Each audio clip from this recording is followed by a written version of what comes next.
8장 9절입니다.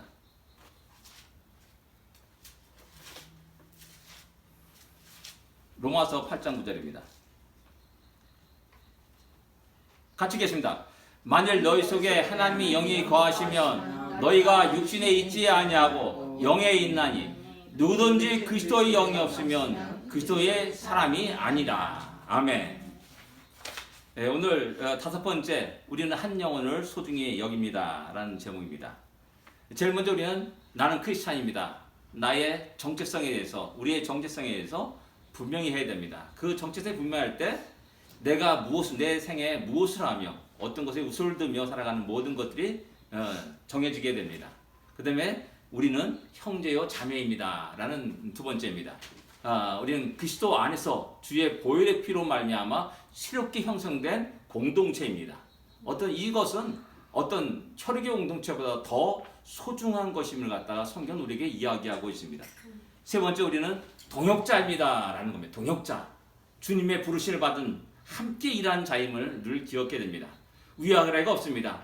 자기가 받은 하나님께서 주신 달란트대로, 재능대로 우리의 재능과 시간과 열정들을 함께 나누며 또 함께 사용하여서 하나님 나라를 확장시켜 나가는 것입니다. 그 다음에 우리는 지난주에 우리는 가난한 자를 돌본다라고 말씀합니다. 가난한 자, 우리 이 땅에 우리의 평생에 주님 오실 그날까지 부자와 가난한 자, 그런 자들은 영원히 우리 가운데 있습니다. 그럴 때 우리는 그들을 어떻게 대해야 될 것이냐, 하나님의 주의 말씀에 대해서 우리는 그들을 사랑하고 아끼고 또 그들의 필요를 채워줄 수 있는 자들이 된다는 사실입니다. 왜냐하면 그것이 우리의 사랑을 더 풍성하게 하고 또 그 모든 이익들이 우리에게 하고 또 주는 자가 받는 자보다 더 복되다는 말씀처럼 그런 복된 삶을 우리가 또한 맛보고 경험하게 되고 그렇습니다. 그러면서 그를 통해서 또한 복음이 증거되는 놀라운 역사가 있게 되는 겁니다. 다섯 번째, 우리는 한 영혼을 소중히 여긴다라는 제목입니다. 우리는 살아가면서 한 사람에 대해서 어떤 평가하고 또 어떤 사람을 보고 판단하게 됩니다.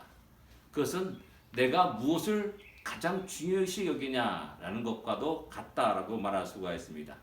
그건 뭐냐면 그 사람의 판단과 평가, 그것을 보고 그 사람은 어떤 생각을 가지고 있고 어떤 가치관 속에 살아가는 사람이냐를 갖다가 우리는 쉽게 짐작할 수가 있습니다.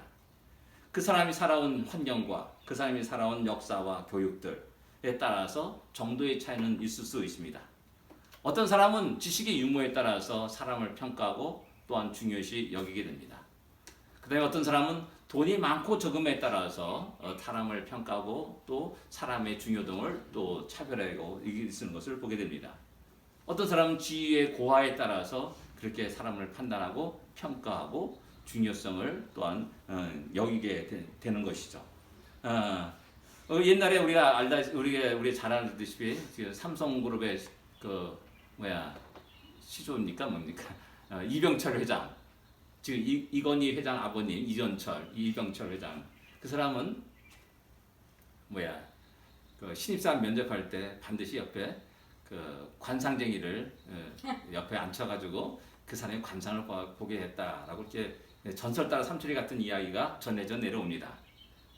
그게 사실이 거실인지는 우리는 모르겠어요. 우리 시대에는 그런 얘기를 많이 했었어요.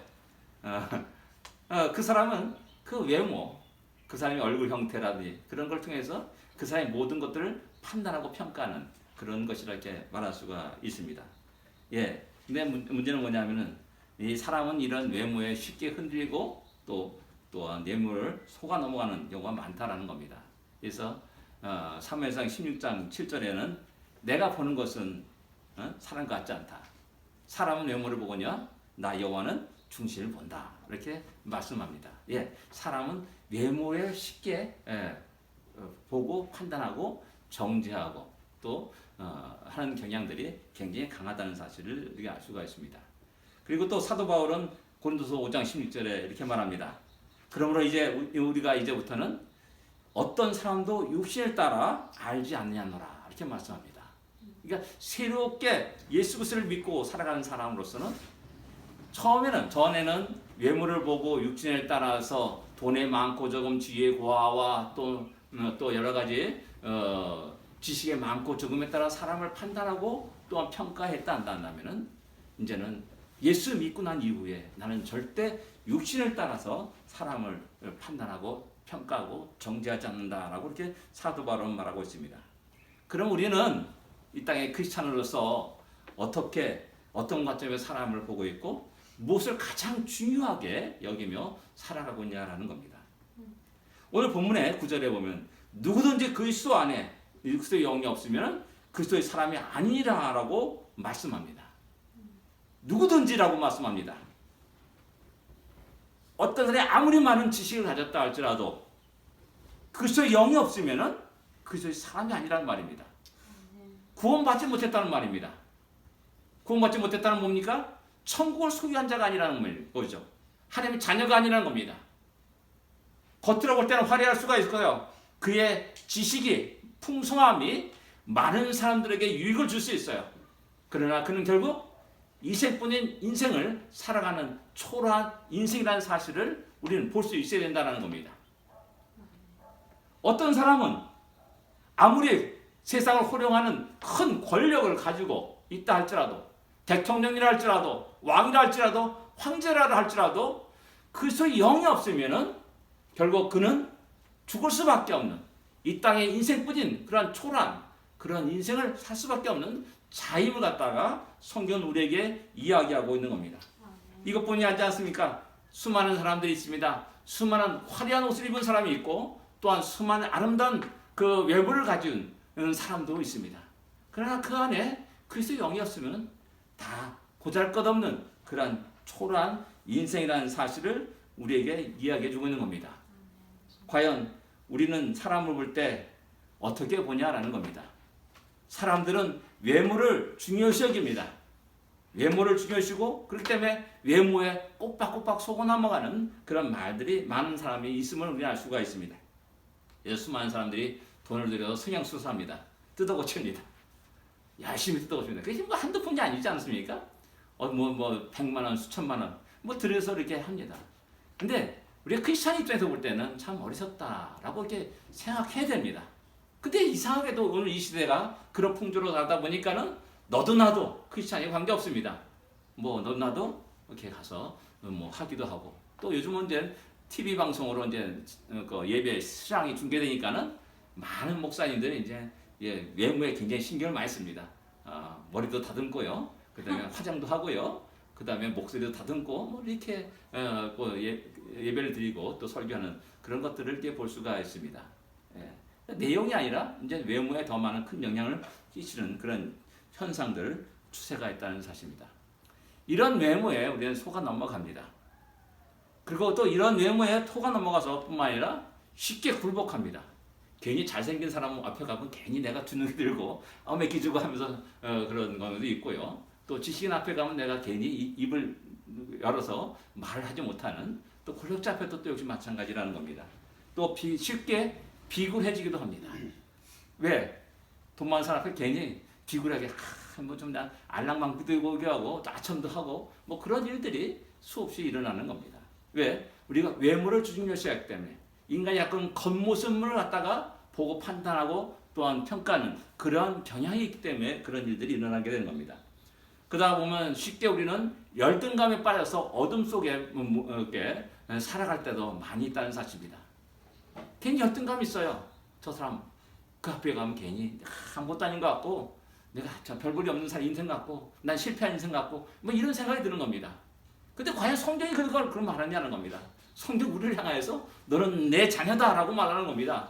내가 너를 지명하 불렀다라고 말씀하는 겁니다. 내가 가난해도 하나님이 나를 지명하 불렀고 자기 자녀로 삼으셨다는 사실입니다.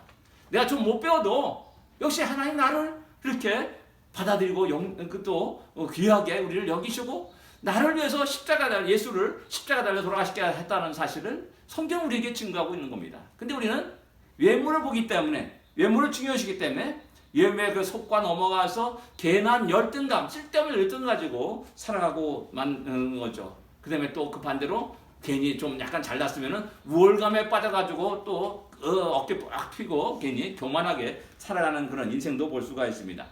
내가 가지 못한 것들을 다른 사람이 가졌을 때 오는 마음의 시기와 질투가 있습니다. 그리고 거기에서 나가게 되면 미움과 증오가 일어나게 되고 그 다음에 불평과 원망이 그 인생을 집어삼키게 된다는 겁니다. 이런 모든 것들이 외모를 중시하는 것, 또 외모를 또한 보고 판단하는 우리의 인생 속에 쉽게 일어나는 우리가 속아 넘어가는 것들이라고 말할 수가 있습니다. 이와 반대로 고린도서 5장 10절은 뭐라고 말합니까?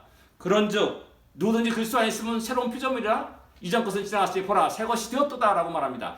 누구든지라고 말합니다. 누구든지 남녀 여소 빈부 귀천에 전혀 관계없습니다. 어린아이들도 나이 먹은 90대 100세 되는 할아버지도 할머니도 관계없이 누구든지 그리스도 안에 있으면 새로운 피조물이라고 말씀하고 있습니다. 장군만 위대한 것이 아니라 쫄병 졸졸 따라가는 쫄병이라 할지라도 그리스도 안에 있으면 새로운 피조물이라고 말씀하고 있습니다. 권력의 유무에 또 관계없습니다. 오직 주 안에 있으면 새로운 피조물이라고 말하고 있는 겁니다. 이 모든 기준의 가장 중요한 핵심이 뭡니까? 너희 안에 그리스도 영이 있느냐 없느냐라는 겁니다. 권력이 아닙니다. 선한 행실이 아닙니다. 나이에 관계가 없습니다. 오직 너희 안에 그리스도 영이 있느냐 없느냐에 따라서 달라지는 것이라는 겁니다. 그건 뭐냐면 너는 구원받은 자인가 아니면 아직 구원받지 못한 자인가 라는 것에 가장 중요한 관점이 있다는 사실을 우리에게 이야기해주고 있는 겁니다. 우리의 관심은 외모가 아니라 영혼이어야 됩니다. 그 영혼이 살아있는가 죽었는가에 관심을 두어야 됩니다. 한 영혼의 소중함을 우리는 느낄 수 있어야 됩니다. 세상 사람이 보는 관점에 따라서 우리가 본다면 우리는 결코 거룩한 삶을 사는 크리스찬들이 아닙니다. 전혀 다른 새로운 관점에서 한 영혼들을 볼 수 있어야 됩니다. 새로운 피조물이라는 사실을 볼 수 있는 눈을 가져야 되며 또한 거기에 대해서 어떤 인간도 차별을 둬서는 안 된다는 사실입니다. 여기서 기독교인의 고귀한 인권 사상이 등장하게 되는 겁니다. 인권. 우리 말하지 않습니까? 하나님 앞에서, 신 앞에서 모든 사람이 다 동일하다. 동일한 가치를 갖고 있다는 그 사상입니다. 이게 왜 그렇습니까?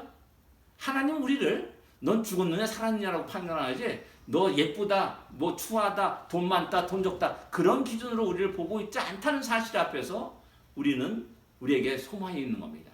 또한 우리가 또한 그렇게 다른 사람들을 대하고 볼 수 있고 평가할 수 있어야 됩니다. 왜 그렇습니까? 주님이 그들을 향해서도 십자가에 달려 돌아가셨다는 사실입니다. 보혈의 피를 흘렸다는 사실입니다. 나뿐만 아닙니다. 그러기에 우리는 한 영혼을 바라보는 관점에 한 영혼의 중요성이 무엇인가? 그리스도 영이 있느냐 없느냐에 거기에 중점을 두고 볼 수 있어야 된다는 사실입니다. 두 번째 우리가 영혼의 소중함을 알게 되면은 그 다음에는 그 한 영혼을 구원하기 위해 우리의 최선을 다하게 됩니다. 사도 바울은 바로 그런 삶을 살았다는 사실을 성경은 증거하고 있습니다. 사도 바울은 영혼의 구원을 위해서 1차, 2차, 3차의 전도여행을 떠납니다. 거기서 온갖 고난과 어려움들을 경험하게 됩니다. 사망의 위험도 경험하게 됩니다. 강도의 위험, 강의 위험, 또한 태장을 3번씩이나 40에 하나 가면 태장을 3번씩이나 맞았다라고 또한 자기 스스로 고백하고 있음을 볼 수가 있습니다. 왜 그렇습니까? 한 영혼을 얻기 위함이었다는 사실입니다. 시간을 들였습니다. 자기 인생을 들였습니다.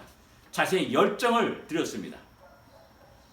바로 자신의 생명까지도 기꺼이 드리기에는 그의 모습을 우리는 성경을 통해서 찾아볼 수가 있습니다. 로마서 1장 14절과 15절에 이렇게 말합니다. 헬라인이나 야만이나 지혜 있는 자나 어리석은 자에게 다 내가 빚진 자라. 그러면 나는 할 수 있는 대로 로마에 있는 너에게도 복음 전하기를 원하노라. 사도 바울은 한 영혼의 구원을 위해서 모든 가능성을 사용했습니다. 또한 모든 기회를 또한 사용해서 복음을 전했습니다. 한 영혼을 구원을 위해서. 나는 할 수 있는 대로 너에게도 복음을 전하기를 원한다 라고 말씀합니다.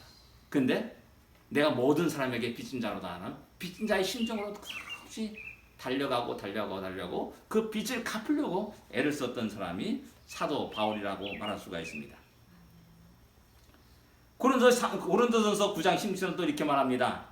바로 내가 복음을 전할지라도 자랑할 것이 없으면 내가 부득불 할 일입니다.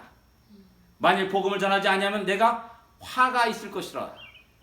복음을 전하지 않으면 내게 화가 있을 것이라. 여기서 화가 있다는 이 말이 무슨 말인지 아닙니까?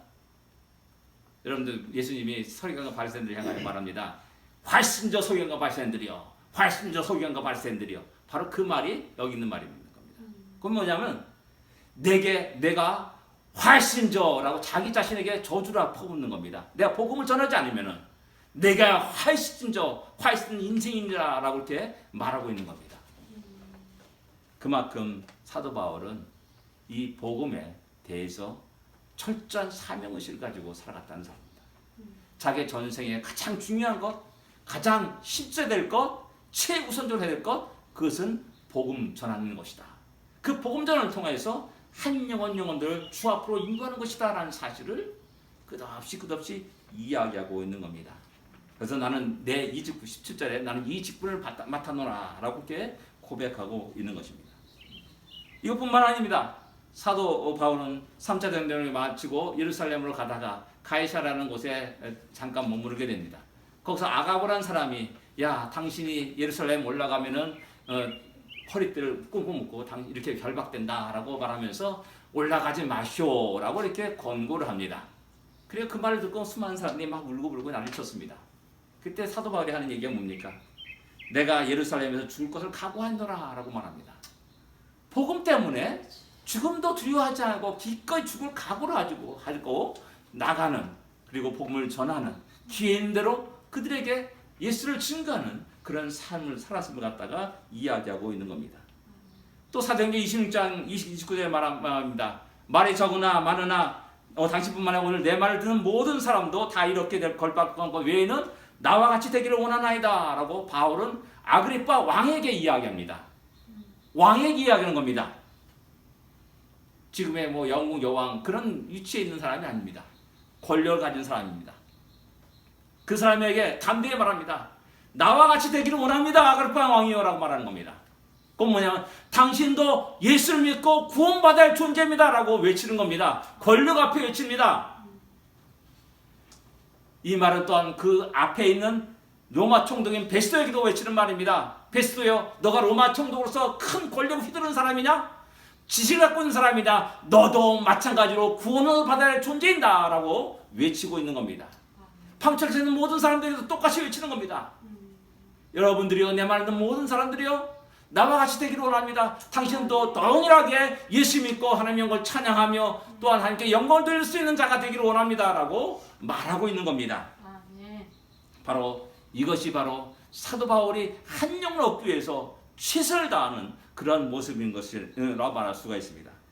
고린도서 9장 19절에서 20절은 또한 여러 가지 사도 바울의 이야기를 쭉 얘기합니다. 그래서 약간 제가 의역하게 되면 이런 겁니다. 내가 모든 사람들에게 자유로우나 스스로 종된 것이 무엇 때문인 줄 아느냐? 그것은 더 많은 사람을 얻기 위함이다 라고 말하는 겁니다. 유대인에게 내가 유대인같이 된 것은 무엇 때문인 줄 아느냐? 그 유대인을 얻고자 합니다 라고 말씀하는 겁니다. 율법 아래 있는 자에게 내가 율법 아래 있는 자같이 된 것이 무엇 때문이냐? 그것은 바로 율법 아래에 있는 자를 구원하기 위함이다 라고 말하는 겁니다. 율법 없는 자에게 내가 율법 없는 자같이 된 것은 무엇이냐? 율법 없는 자를 구원하기 위함이다 라는 말입니다. 약한 자에게 약한 것이 된 것, 그것은 바로 내가 그 약한 자를 얻고자 합니다 라고 사도 바울은 말하고 있는 겁니다. 내 여러 사람에게 여러 모양이 된 것이 무엇 때문인 줄 아냐? 그 여러 사람, 아무쪼록 몇 사람을 더 얻고자 합니다 라고 말하고 있는 겁니다. 한 영혼을 구원하기 위해서 어떤 때는 율법 아래 있는 자처럼, 어떤 때는 종처럼, 어떤 때는 율법 있는 자에게, 어떤 때는 유대인처럼 행동하며 살았다는 사실입니다. 근데 여기서 우리는 오해할 수 있는 부분이 있습니다. 한 영혼을 구원하기 위해서, 복음을 전하기 위해서 수단과 방법을 가지지 않는다 라는 그런 말이냐는 겁니다. 한 영혼을 얻기 위해서, 복음을 전하기 위해서 거짓된 일도 마다하지 않고 해내는 것이 옳은 것이다라는 겁니다. 이단들은 그렇게 해가지고 아주 가머니설로 온갖 거짓으로 한 영혼들을 죽음의 구렁텅이로 몰아가고 있다는 사실을 우리는 알 수가 있습니다. 사도 바울이라는 말은 결국 그런 의미가 말이 아닙니다. 그들에게 다가가고 그들과 함께 울고 웃으면서 삶을 나누고 또한 그들에게 그 생명의 복음을 증거한다는 의미라는 사실입니다. 예전에 어느 날 제가 어떤 소식을 들었습니다. 제 아내로부터 듣는 얘기인데, 어떤 이슬람 지역에 파송된 선교사가 너무나 이슬람 그 사람들을 사랑해가지고 자기가 이슬람을 개종했다라고 말하는 겁니다. 그 말하는 사람은 너무나 감동스럽지 않다. 그게 진정한 사랑이다라고 얘기하면 말하는 겁니다. 과연 그렇습니까? 과연 그러냐는 겁니다. 진정 그 사람을 사랑한다면 그 영혼을 볼 수 있어야 되지 않습니까? 자기가 거기에 간 목적은 그 영혼을 구원하기 위한 목적이고 그들에게 예수의 영을 불어넣기 위한 목적인데 자기 스스로가 예수의 영을 던져버리고 그들과 같이 되었다는 겁니다. 자기 스스로 같이 지옥으로 들어가는. 우리는 세상 사람들은 그런 모습을 보면서 참 감동받기도 하고 참 위대한 사랑이다라고 이야기합니다. 그러나 성경은 결코 그렇게 이야기하지 않습니다. 성경은 결코 그런 얘기를 하지 않습니다. 진정한 성도라면, 참된 교활한다면 한 영혼의 소중함을 알고 그 영혼의 구원을 위해서 복음을 증거합니다. 잃어버린 양을 찾는 목자의 심정으로 온 들판을 헤매기도 합니다. 잃어버린 드라카마를 잃어버린 한 여인의 심정으로 온 집안을 쓸고 닦으면서 사지에 찢는 것이 바로 참된 성도요 참된 교회의 모습이라 할 수 있습니다. 재산을 가지고 먼 나라로 떠난 아들을 기다리는 아버지의 심정으로 오늘 내일도 동부 밖에 나가서 그 아들이 오기를 기다리는 아버지의 모습을 우리는 기억해야 됩니다. 이런 교회의 사명은 세월이 아무리 흐른다 할지라도, 세상이 아무리 뒤집혀 번한다 할지라도 결코 변하지 없습니다. 복음 전도의 중요성 결코 떨어지지 않습니다. 고린도 1장 21절 이렇게 말합니다. 하나님께서 전도에 미련한 것으로 믿는 자들을 구원하기를 기뻐하노다. 전도에 미련한 것으로. 그래서 여전히 이 시대에 교회와 성도들은 전도를 하게 됩니다. 주의 복음을 증거합니다. 내가 믿은 예수, 내가 영접한 그 예수를 증거하지 않을 수 없다는 사실입니다. 자랑하지 않을 수 없습니다. 이런 우리 모두가 다 다이아몬드 한 6kg짜리 딱 갖고 있으면 얼마입니까? 감추 두고 있겠습니까? 자랑하지 않습니까? 금덩어리 주웠습니다. 자랑하지 않습니까? 복권에 1등에 당첨됐습니다. 가만히 있으면 속 터져가지고 난리 치는 거죠. 자랑하지 않을 수 없습니다. 근데 왜 예수를 우리는 자랑하지 않냐는 겁니다. 그 복음을 증거하지 않냐는 겁니다. 왜 그 놀라운 은혜를 나누지 않느냐는 겁니다.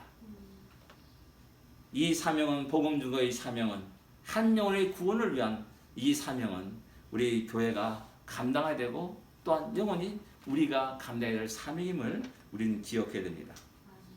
세 번째 생각할 수 있는 것은 영혼의 소중함을 알면은 한 영혼을 구원하였다면은 그 영혼이 성숙할 때까지 돌보게 됩니다.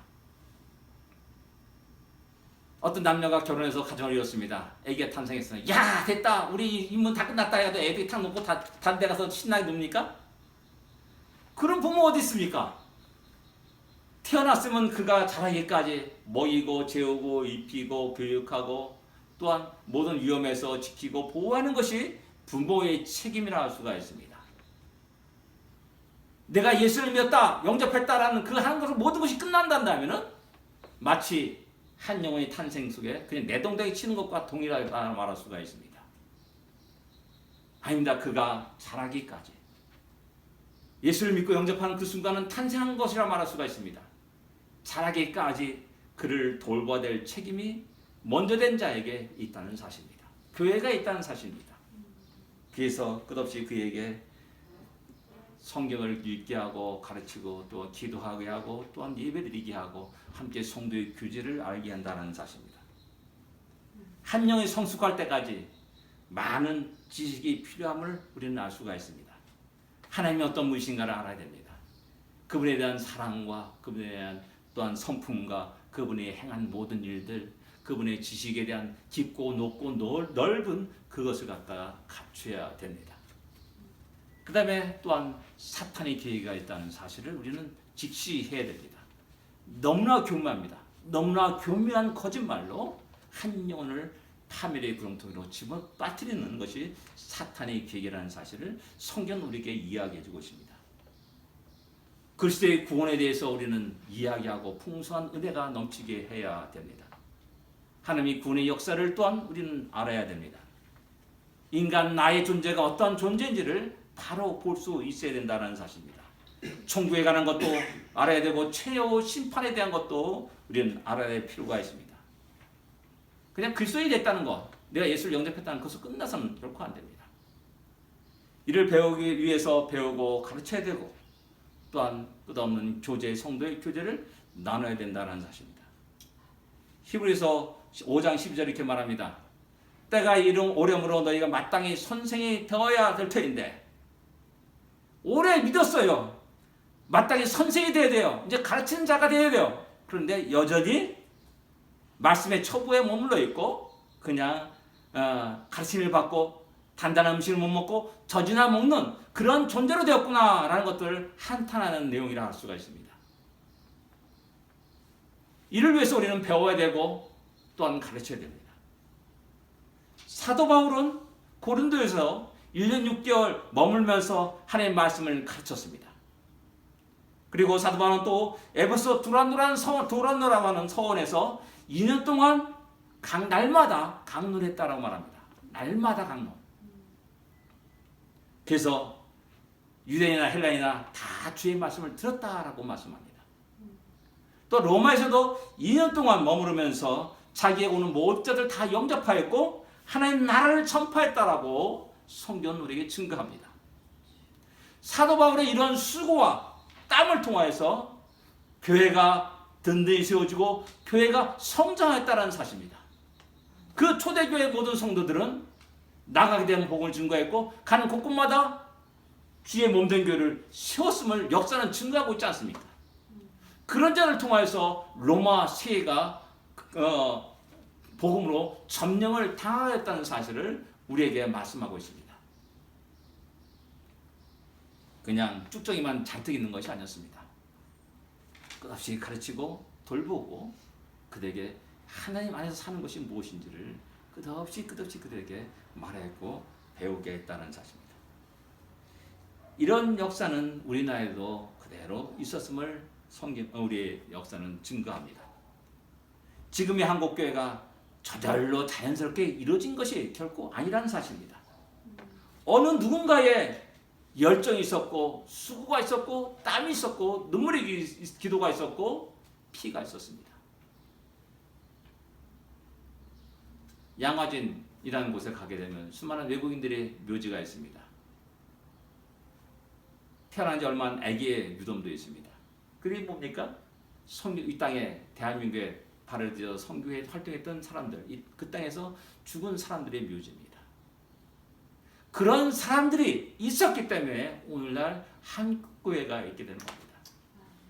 그 당시에 그들이 세례받기 위해서 어떤 줄 아십니까? 성경 최소한도 12곡을 해야 된다. 제가 알고 있어요. 12인가 그렇게 알고 있습니다. 최소한 신구약 성경을 갖다 12곡을 읽어야 세례 줬다는 겁니다. 그냥 어중이 떠중이 세례 준 게 아니었습니다.